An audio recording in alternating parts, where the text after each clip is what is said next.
stories yesterday is when Alex sort of said talking to us about Marcus Jones, playing on offense a little bit. He's like, well, he didn't know Marcus played on offense. I think a lot of people were like, well, there's some people obviously in the building, and Gerard, yourself, some other coaches, and I guess one of the things is like, why didn't it come up, in the off season, about Marcus playing offense, and sort of from your perspective, what led to it happening? Yeah, I mean, I think, for Marcus just coming back after last season, I think the focus was just him as a defensive player. I think that's primarily what he is, as a return guy. And so that's really all it was just we were focused with him as a team, I would say, probably in that role. And then, as the season's progressed, it's opened up some other opportunities for him. Mm-hmm. Is that something you'd like to, as a receivers coach, would you like to explore that more? I mean, I know you were here in 2022 mm-hmm. when he had, was it the last 5 games he played, had that one explosive play against the Bills. Right. So Marcus is a guy that can help our team. I mean, he's proven that he's able to make good plays when he's given an opportunity, and so we'll see what that looks like over the course of the season for the rest of the year. But again, he's a good player. He's helped us as a return guy. He's obviously a good cover guy, so he's a talented guy. We'll find a way to kind of get him in the mix somehow, some way. Kendrick Bourne didn't play 2 weeks ago, comes back and was pretty involved last week. Just what did you see from him, his approach over the last 2 weeks through all of that? Well, he's a good professional and he's a good teammate, and so I think he just came back ready to roll, hungry. Whatever opportunities he was going to have, he was going to take advantage of them, which he certainly did. He's a guy that's been through a lot in the league. He's played for several years, and so. The expectation for everybody is that they always get themselves ready to go, whatever their role is, and then when your number's called, that you step forward and fulfill whatever responsibilities you might have. And he did that last week. He did a really good job, played well. It was good to see. For this week, do you sense anything different? Going back to Miami where he got hurt last year, he told us this week he might go, talk to the spot. It's unbelievable. Yeah. You sense any kind of different energy from him with it going back to Miami? Not necessarily. I mean, I think he's focus obviously on just getting ready to play this week, and I know for him that was an emotional time, and you get hurt and on a serious injury, it's tough on any player, and so but he's worked really hard to get himself back, and we've seen that progress kind of through the off season, through the season now, and again, I think he's just really focused on our team playing well this week and for him playing well, and that's the way that I see it anyway. Along those lines, Alex mentioned that Kendrick was out 1 week and then kind of the leading receiver the next. Does that present challenges for you and the group that, it can be anybody, or is that a good thing that it can be anybody? I mean, would you rather have that number one guy that you can rely on, or sort of strengthening numbers? Coach Mayo emphasizes competition all the time for the guys, so I think it's good and healthy for guys to be competing and always, feeling like they got to continue to push each other, and I think that brings out the best in players, brings out the best in coaches is to compete. I think for Kendrick, I mean, again, he just needed to have himself ready to go, and I think all the guys kind of the same thing. They just always need to have themselves ready to go. They're professional players. That's the expectation. They know that, and they believe in that, and so we'll just continue to push them as they go forward through the rest of the year.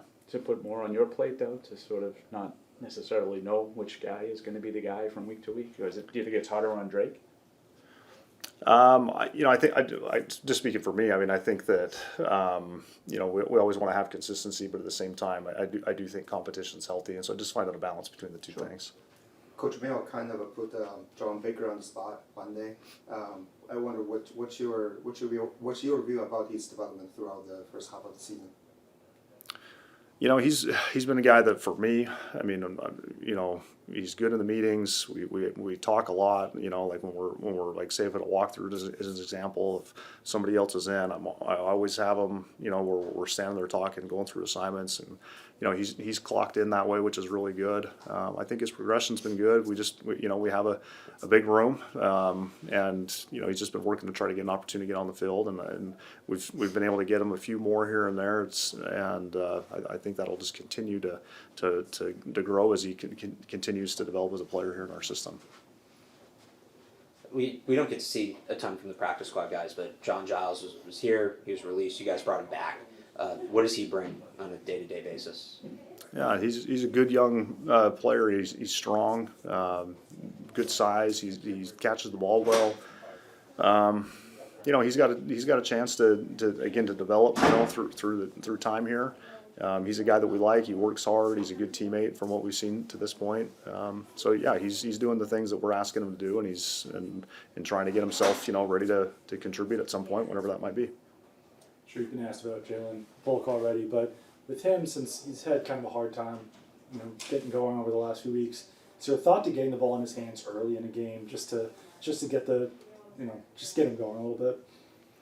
Yeah, for receivers, I think they all want to get it early because it helps them get into the rhythm of the game, and so that's something that we always think about as coaches, is how can we do that. As you know, there's a lot of different guys that are out there on the field. There's tight ends, the backs, the receivers too, and so just being able to create those spots for guys doesn't always work on the flow of the game, but it's definitely something that we're always thoughtful of, is how can we get everybody involved going early and again just get them active into the game. Along those lines, to go back to last week, Kendrick gets target on the first play of the game. I know you're not specifically saying throw to this guy, but how important do you think that was for him last week, and how much do you think that helped him to get the ball early? Yeah, I think it helped him for sure. I think he again got involved right away, and I think for him, you catch a ball, you get fit up by a defender, it just kind of gets you all right, we're playing ball here, and I think for him, for that game, I think it was a good start for him, and I'm sure it helped him as the game went on. Going back to Marcus' question, I wondered when you plan his role on the offense, do you ever consider how many snaps he has played on the defense and on the returns, or it's just totally a game situation? No, good question. That's all part of the consideration, is what's a player's workload, and Marcus obviously is no different that way, and so we're always thinking about that, how much would be too much, depending on what we might give him offensively, and so yeah, definitely we consider that. We're able to get Cole Strange back to practice this week. Yeah. John just said he's mostly been doing individual and conditioning work, but what's it been like working with him this week so far? It's been good. It's good for it's good to see him out there, and it's been a long road for him, but nice to see him be able to get back out there. He looks good. He looks athletic, and so pleasantly surprised to see him. And happy he's back. It feels like you guys are kind of taking it a little bit slow with him. I know some other players, like Barmore, came back and played right away. Seems like you might be taking a little bit more slow with Cole. Yeah, I mean there's an acclimation process to get back into the game. So, and he's but this is his first week, and honestly, there's really no restrictions in individual. So it's been good so far. Alex said yesterday he saw he has some center traits. What are center traits to you? He's quick. He's a good athlete. He's got good initial movement, like I said, quickness, and he's strong. He can he's good in space, and I think he's smart. Yeah, on Ben Brown, he's came in, hadn't played a lot, played a little bit now. He's tacked some weeks. What kind of progression have you seen from him? What you get those reps? What are the things that come along the quickest with that kind of experience? I mean, Ben didn't have a ton of in-game playing experience prior to getting here, but he he has the physical traits and tools that you want, and what he does, he's done a good job of advancing each week. So adding new tools to his game. It's been good. When you get here, obviously the middle of the season without having any experience, you're kind of keyed in on the mental aspect of it, making sure you get the exchange right, the ball comes up, and you get the guys in the right place. Now it's like taking his game to the next level as far as technique goes. Pretty impressive. They haven't really had issues with the snap. I mean, we saw some in the summer as you guys were working guys in and stuff, but he's been pretty consistent with that. Knock on wood, he's been consistent with it. But Ben's played center for the most part of his career, right? So that's what he is. So that helps. And I think some of the guys we had in camp moving in and out of center, you want to have that rapport with the quarterback. But for sure, he's done well thus far. Yeah. We've talked a lot about Cole as a center, but are you guys still working him in guard as well? For right now, just kind of working him at center because it's a new progression for him. But absolutely, I mean he'll play both. But the thought was to kind of get a ball in his hand and see how he looks. This feels kind of silly to ask because most teams don't have as much turnover on their offensive line. But what's most beneficial about having the same offensive line together 2-3 weeks in a row? I mean everything. You start to get comfortable in continuity where combination blocks start to look better. Guys know how they play with each other, and then in pass protection, how they set versus stunts, things like that. If you get a new guy in there who doesn't have the exposure, I think it's repetition as well. So getting more reps and time in games, you learn, and obviously the more you play, the hope is the more you learn. and then each time, you hope that the guys progress. So I think having more exposures in game, because most of the guys we haven't had a whole lot of playing experience prior to this year. So then it's like, well, they don't have experience, but now they do. So it's like, you want to see them advance that way, and I'm proud of the way the guys at least are approaching things. So I think we're making gains, and the goal is to continue. How'd it feel to get Vidarian a touchdown last week? That was awesome, and we all live vicariously through him. And and most of the guys, we're really, everybody was really excited. I mean, that's when you get that play called. It was like, all right, we're doing it. So it was AVP said he wasn't too impressed with the celebration, though. Is that something we got to work on? I was just glad. I said I was going to run out there, but they did good. I'm glad Big Mike didn't land on anybody. But he got some ups, and it was good. Now it's good. We're proud of him for that, and all the guys, we're super excited about it. Started the same offensive line for 2 games in a row. It finally happened. How big was that? And do you think that's a trend that's going to continue? You hope so. It's like I was telling these guys, it's important to get continuity there, because you get the same guys can can grow together. The more reps that guys get in game, obviously you take that with you each week. You learn from mistakes. You grow. I think hopefully we can continue that trend. How much did you know about Cole Strange before you got here? Well, I knew about him coming out in the draft. When we were in Cleveland, we liked him and thought he had some good traits for center. He played in the Senior Bowl and did a nice job there. Yeah. Obviously, he can play guard, so it was just good to see him come back. Mm-hmm. He's an athletic kid, and it's impressive the work he's put in to get returning to the field after the injuries. Yeah, I think AVP said over the next couple of weeks, you guys will sort of decide what spot to play him at. How nice is it to have that flexibility, especially coming at this point in the season? It is nice. We've finding a little another able, capable player body that's on your team to come back and return is great. And I know how hard he's had to work to get back to this point, so it's pretty cool to see him back out there. Yeah, he was saying he had relearned to walk and jump. Yeah, that's pretty crazy. It is crazy, and then to say you had to do that, learn that, and then now you got to go out and play football in the NFL. So he's making. I'm proud of and excited for him. Hopefully he'll kind of continue to grow and get back in where he needs to be. Seems like Mike's sort of been locked in there, right guard. I know you guys really like him there. With Layden Robinson, who played, I think, almost exclusively right guard in college, is he a player that you want to get more experience on the left side to give you that option too? He is. If you're not in the starting lineup, you got to kind of play multiple positions. So with Layden, as a rookie, you want to try to isolate him a little bit where he can learn and grow at one spot. But again, if you're up and active for the game, you got to play multiple spots. So he's been worked in at multiple spots that way at left guard as well. So he's improving as well. I just wanted to ask you, this might be anecdotal on my part, but it feels like there's maybe fewer of those longer developing plays behind the line of scrimmage, 7-steppers, those types of things that we maybe seen out of this offense in the past. Is that true? Is that on purpose at all, or? I don't know if that's true. I think perhaps the ball comes out sooner. Yeah. But that's always a case by case basis. Yeah. So we haven't really limited the offense, if that's what you're asking. No, yeah, I was just wondering, from coaching around things and obviously having the quarterback change and things like that. Not so much as a limited thing, just more scheming around stuff that has come up over the course of the season. I wouldn't say so. I think we just actually, I think we're continually adding things to the offense, versus taking away. Should we go around the circle and go Turbo Hut and see who has the best Turbo Hut here? Oh boy, yeah, we can see that. So I'm sure you guys noticed my tooth is missing, so it's not bad. Well, last time we played the Miami, I got a shot in the face with the helmet. So during the game, yeah, on the sideline. Ramsey hit me in the face on the sideline. So crashing through. So yeah, It was on purpose, right? it was on purpose. No. You gotta be careful. You gotta be careful. Everybody's got to be careful. You guys got to be careful on the field. I was Yeah. not expecting that. Do you have emergency dental work or anything? When I get a chance, I'll get that. Yeah, I got to get Too locked in right now. too locked in. There's just no time, unfortunately. So it's I got to get what do you call that? Implant. I don't know if you're a basketball fan, it's like Derek White on the Celtics. In the finals last year, he lost a tooth. Did he really? Slamming his head on the floor. Yeah. Yeah. I just if you're gonna get hit with a helmet, you'd like to have a helmet on. Right. But I didn't get an opportunity to get a helmet on for that one. So. Did you have to get gauze right there on the sideline, or What's that? Did you have to get Well, I got gauze? split. My face got cut open, so they had to put some strips on there. Nose broke.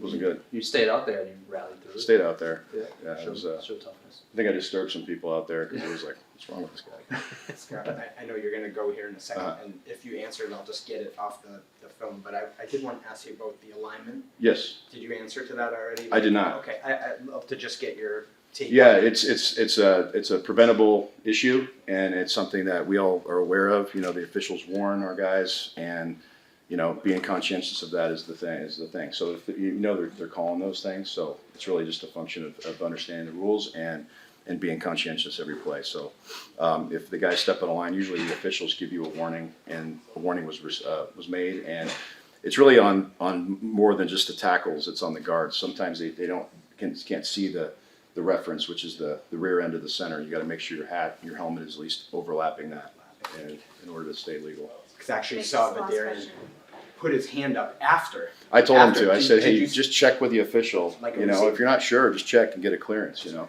because that way, you know, not trying to prevent a mistake. Sure. Thanks, Scott. Thanks, guys. Appreciate it. I'm curious to get your take on how Joe Milton has progressed over the course of the season. I imagine he's taken a lot of, we just talked to Gerard about it, but I imagine he's taken a lot of scout teamwork, just kind of his overall growth this year. Yeah, I mean, Joe's done really well. He's been running the scout team almost every rep here. So playing well in the field, definitely doing well in meetings. Just like with all our quarterbacks, trying to get total development, matching our footwork to our eyes at the timing of the play. And he's for sure gotten better and better. How have you seen Drake's short accuracy grow? I think coming in, that was kind of some people's concerns at times, but it seems like he's been pretty deadly accurate, within 10 yards. Yeah, I mean, we thought he was accurate coming out. He's got a real knack for throwing the football. Whether it's short, deep, medium, he's been pretty good at throwing them all. But we're definitely impressed by his ability to move, his ability to be accurate in dirty pockets, when he's scrambling, when he's moving. So all that's been really positive. How different is this offense with Drake now going up against Miami the second time? You know, we're doing a lot of similar things.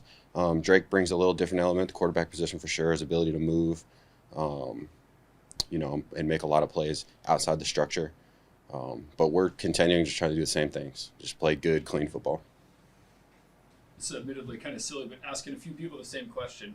What has been your favorite play from Drake so far? The one that kind of makes you rewind it a couple times and just, whether it's an awe or whatever, kind of what your favorite play has been so far?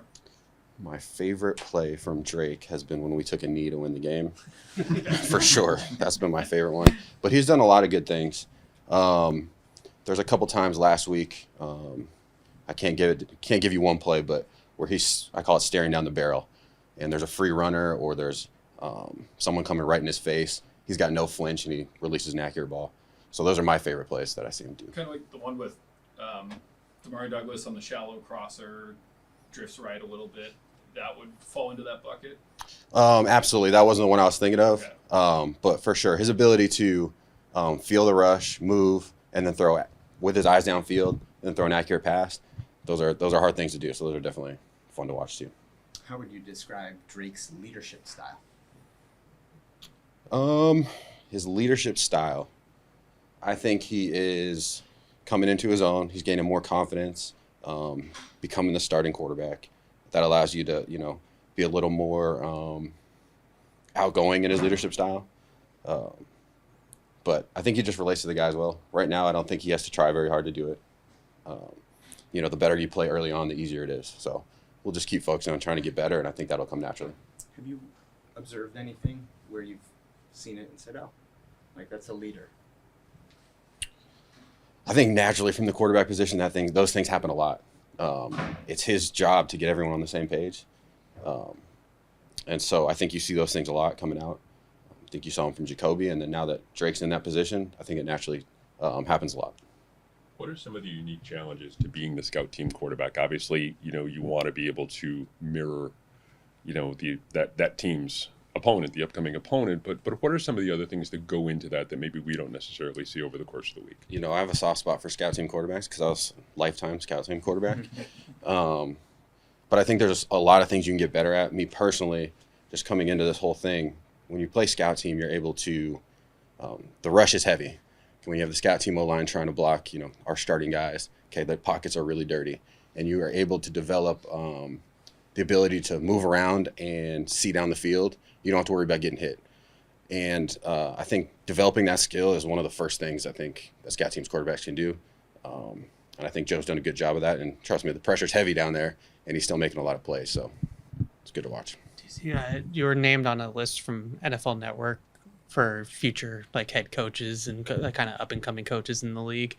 Obviously, I know you're focused on what's going on here, but like, do you have aspirations down the road of maybe being a OC or head coach in the league? I think everyone has, personal aspirations to move on and do, whatever your goals are. And for sure, I have those goals too. Definitely focus on what we're doing now.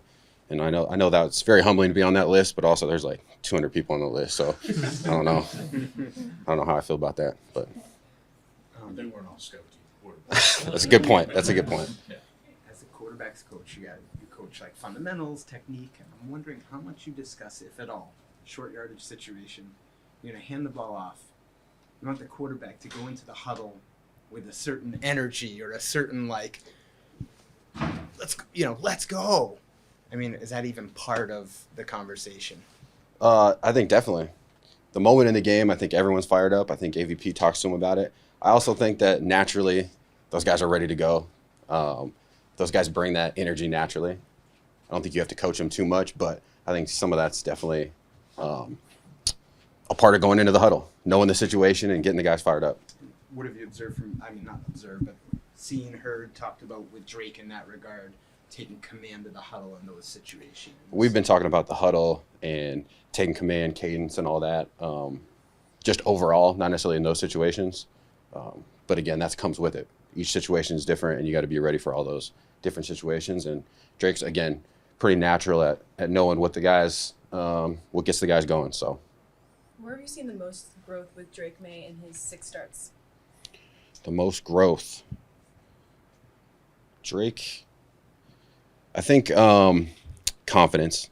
He's always been a confident guy, but until you're doing it, till you're the guy, till you're the man, you're the starter, you kind of take a back seat. And so these last 6 weeks, he's really stepped forward and been the leader and the guy we need on offense. With Joe, is there anything that jumps out to you that he's a lot better at this now than he was when he got here? Calling plays in the huddle. That's a hard skill. Everywhere I've ever been, quarterbacks that don't call a ton of plays in the huddle. Now, he had a little experience at Michigan. But calling plays in the huddle, we have long calls, and you have to really study and you really put a lot of work in, and he's done that. Drake talked yesterday with Hunter mentioned it, and then Kendrick Moore talked about plays where Drake is kind of scrambling, they have to react and get on the same page, but also sort of stay on different levels so they're not, running into each other.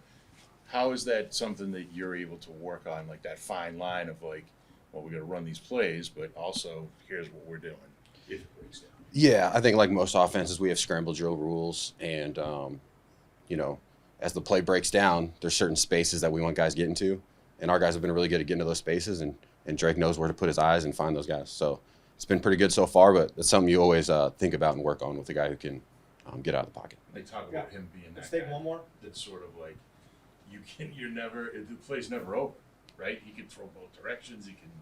Oh yeah, AVP talks about it all the time. We're blocking till infinity up on the O-line because we don't know when that play's ending. So play's never over, whether for the guys blocking or the guys running routes, because obviously we've seen Drake make those type of plays. All right, good. Thanks.